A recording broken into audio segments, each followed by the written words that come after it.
안녕하세요. 건강의 달인 건달입니다. 혹시 우리나라 초고령화 사회로 엄청난 속도로 달려가고 있다는 이야기 들어보신 적 있으시죠? 통계청이 발표한 2022년 고령자 통계에 따르면요. 올해 우리나라의 전체 인구의 17.5%인 901만 8천 명이요. 65세 이상 고령 인구로 나타났고요. 이 비중이 계속해서 증가해서요. 2025년에는요. 바로 내년입니다. 내년에는요. 20.6%로 처음으로 20%를 넘어선다라는 전망을 내놓았습니다. 더 큰 문제는요, 우리나라의 고령화는요, 속도가 다른 OECD 국가들에 비해서 상대적으로 빠른 것에 주목하고 있는데요. 문제는 다른 곳에 있습니다.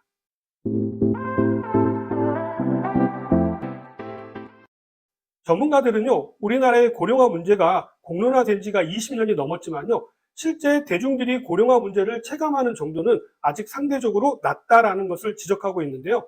특히 아직까지 다른 OECD 국가들에 비해서요, 인구가 젊고 많은 인구가 몰려있는 도시의 젊은 인구 비율이 높은 편이기 때문에요, 사람들이 고령화 문제의 심각성을 잘 체감하기 어렵다라고 설명하고 있습니다. 실제로 저만 해도요, 우리나라가 초고령화 사회로 진입하고 있다고 하지만요, 예전과 달라진 것이 없다고 느껴지지만 이것은 통계청에서도 이야기했듯이요, 젊은 인구가 많은 서울에 살고 있기 때문이라고 생각되어지는데요. 저도 실감이 날 때가 있습니다.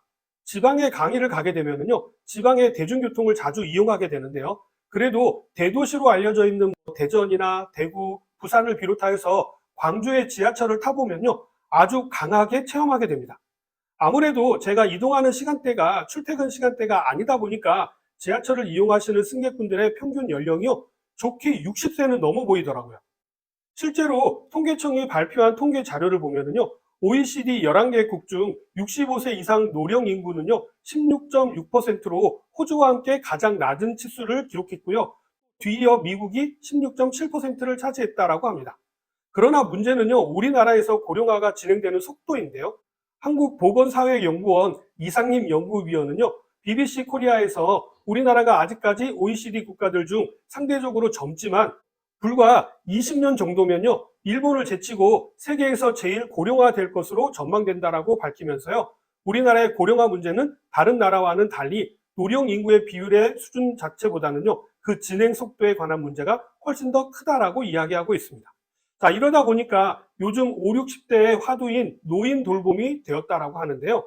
아무래도 나이가 들게 되면요, 거동이 불편해지게 되고요. 또 이러다 보면 여러 가지 문제에 노출되게 되는 것이죠. 거기에 당뇨나 고혈압과 같이 지병이 있게 된다면요, 더욱더 취약하게 되는 것이기 때문에 요양병원에 대한 수요가 점점점 늘어나게 되고요. 이런 요양병원에 가지 않기 위해서나 보내고 싶지 않는 가족분들 중에서는요, 가족들을 돌보기 위해서 요양보호사 자격증을 따시는 분들도 많이 계시더라고요. 벌써 제 주변 분들 중에서도요, 요양보호사 자격증을 따신 분들이 많이 계십니다. 어차피 부모님을 모셔야 한다면요, 국가에서 경제적인 지원을 받을 수 있으니까 일거양득인 셈인 거죠. 사실 오늘 말씀드리고 싶은 부분은요, 단순 고령화가 아니라 노인 돌봄에서 가장 큰 비중을 차지하는 질병 중에 하나인 치매에 대해서 말씀드리려고 하는데요. 이제 우리나라는요, 치매 100만 인구 시대에 살고 있습니다. 이 속도는 점점 빨라지고 있고요. 65세 이상의 6명 중에 1명은요, 치매 환자가 된다라고 합니다. 이미 2016년도에는요, 전 세계적으로 4초마다 1명씩, 우리나라 같은 경우에는요, 15분마다 1명씩 새로운 치매 환자가 발생하고 있습니다. 세계적인 뇌과학자 리사 제노바는요, 이렇게 말했는데요. 85세가 넘어가게 되면 노인 인구 중에서 둘 중에 한 사람은요, 치매에 걸린다고 합니다. 본인이 아니었으면 하는 생각이 드시죠? 그러나 안심할 수 없습니다. 본인이 치매가 아니라면요, 치매 환자를 돌보는 보호자로 살게 될 것이기 때문입니다. 누구도 치매로부터 자유로울 수 없는 시대, 나와 내 가족을 위해서 꼭 알아야 할 치매 상식은 무엇이 있을까요? 치매는요, 빨리 인지하실수록 좋습니다. 빠르게 대처한다고 해서 치매가 치료되는 것은 아니지만요, 일찍 발견하여서 관리하신다면요, 중증으로 가는 것을 막을 수도 있고요, 치매 진행 속도를 늦출 수 있기 때문입니다. 대표적인 치매 초기 증상을 말씀드릴 텐데요. 만약 다음과 같은 증상이 있다고 한다면요, 치매를 의심하실 수 있습니다. 첫 번째로 평소에 자주 쓰던 단어이지만 단어가 잘 떠오르지 않는다입니다. 대화할 때 단어를 떠올리지 못해가지고 그거 뭐 있잖아, 왜 거기 그거 이런 것처럼 두루뭉술하게 말을 해서 사용하게 되죠. 물론 저도 그런 경우가 있습니다만 이런 경우가 자주 있다고 한다면 의심해 보셔야 합니다. 좀 더 심해지면요, 상황에 맞지 않는 단어를 사용하기도 하는데요. 딸기 먹게 숟가락 좀 줘. 이런 식으로 이야기하는 것이죠. 했던 말을 반복하는 경우도 많이 있습니다. 두 번째로는요, 날짜 감각이 사라진다인데요. 치매 증상 중 하나인 진압력 장애는요, 자신을 둘러싼 환경에 대한 인식 장애를 말하는 것입니다. 그래서 시간이나 장소, 사람을 잘 구별하지 못하게 되는 것이죠. 가장 먼저 손상되는 기능은요, 시간 감각입니다. 오늘이 며칠인지 또는 무슨 요일인지 잘 파악이 되지 않는 것을 이야기하는 것인데요. 이러다 보니 잘 챙겨 먹던 약도 건너뛸 때가 생기고요. 반대로 먹었는데 잊어버리고 중복해서 또 드시는 경우도 발생하게 되는 것입니다.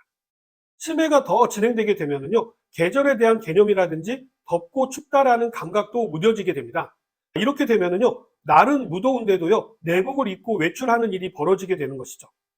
장소나 사람에 대한 기억도 최근 기억부터 조금씩 사라지게 되는데요. 아들을 낳았다라는 사실도 기억하지 못해서 아들을 남편으로 착각하는 모습은 드라마 같은 곳에서도 자주 연출되는 장면이죠. 세 번째로는요, 갑자기 동네가 낯설게 느껴진다입니다. 치매가 발생되게 되면요, 익숙한 공간을 지각하는 시공간 능력에 장애가 발생하게 됩니다. 집으로 돌아오는 버스에서 내리게 됐는데요, 마치 낯선 이국 땅에 혼자 남겨진 듯한 느낌이 들면서 당황하게 됩니다. 치매가 더 진행되게 되면요, 집안에서 화장실을 못 찾는 일도 벌어지게 되죠. 네 번째로는요, 늘 하던 일을 갑자기 하지 못하게 된다입니다. 실행 능력 장애라고도 하는데요. 감각이나 운동신경에는 이상이 전혀 없는데 일을 수행하지 못하는 것을 말하는 것입니다.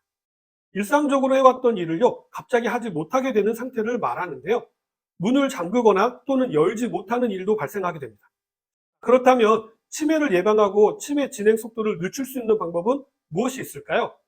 이제 60세가 되면은요, 이 검사를 꼭 받으시기 바랍니다. 가족이나 가까운 지인이 볼 때 좀 이상하다, 혹시 치매 아닌가 이런 생각이 들 때가 있잖아요. 그럴 때는요, 미루지 마시고 즉시 치매 안심센터에 가셔서 치매 검사를 받아보셔야 합니다. 치매 안심센터는요, 주로 각 지역의 보건소에 있습니다. 60세 이상은 무료로 치매 선별 검사를 받으실 수가 있고요. 검사 결과가 높게 나오는 경우에는요, 협력병원으로 연계되어서 정밀 검사를 받으실 수 있도록 안내를 해주게 됩니다. 65세 이전에 발병하는 치매를 초록의 치매라고 하는데요. 주로 40대에서 50대의 젊은 나이에 나타나는 경우가 많습니다. 전체 치매 환자 중에 10%가 여기에 해당되는데요. 초록의 치매는요, 노인성 치매보다도 진행 속도가 아주 빠른 편이기 때문에요. 60세 이전부터 1년에 한 번 정도는요, 검사를 받는 것이 좋습니다. 다음으로는요, 자기 전에 이것을 하시면 안 되는데요. 그것은 바로 누워서 스마트폰이나 TV를 시청하는 것입니다. 우리 뇌에는요, 베타 아밀로이드라고 하는 단백질이 쌓이게 되면 염증을 일으키게 되는데요. 이러한 증상이 반복되다 보면 뇌세포가 죽게 되어서 자연스럽게 치매로 이어지게 됩니다.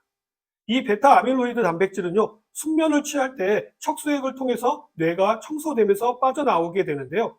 이 작업이 가장 잘 이루어지는 시간이 바로 숙면을 취할 때입니다. 그렇기 때문에요, 수면은 치매 예방과 더불어 치매의 진행을 늦추는데 그 어떤 약보다도 가장 중요한 역할을 하게 되는 것이죠. 휴대폰과 TV에서 나오는 청색광은요, 숙면을 돕는 수면 물질인 멜라토닌을 사라지게 하기 때문에 자기 전에 TV라든지 휴대폰을 보지 않아야 합니다.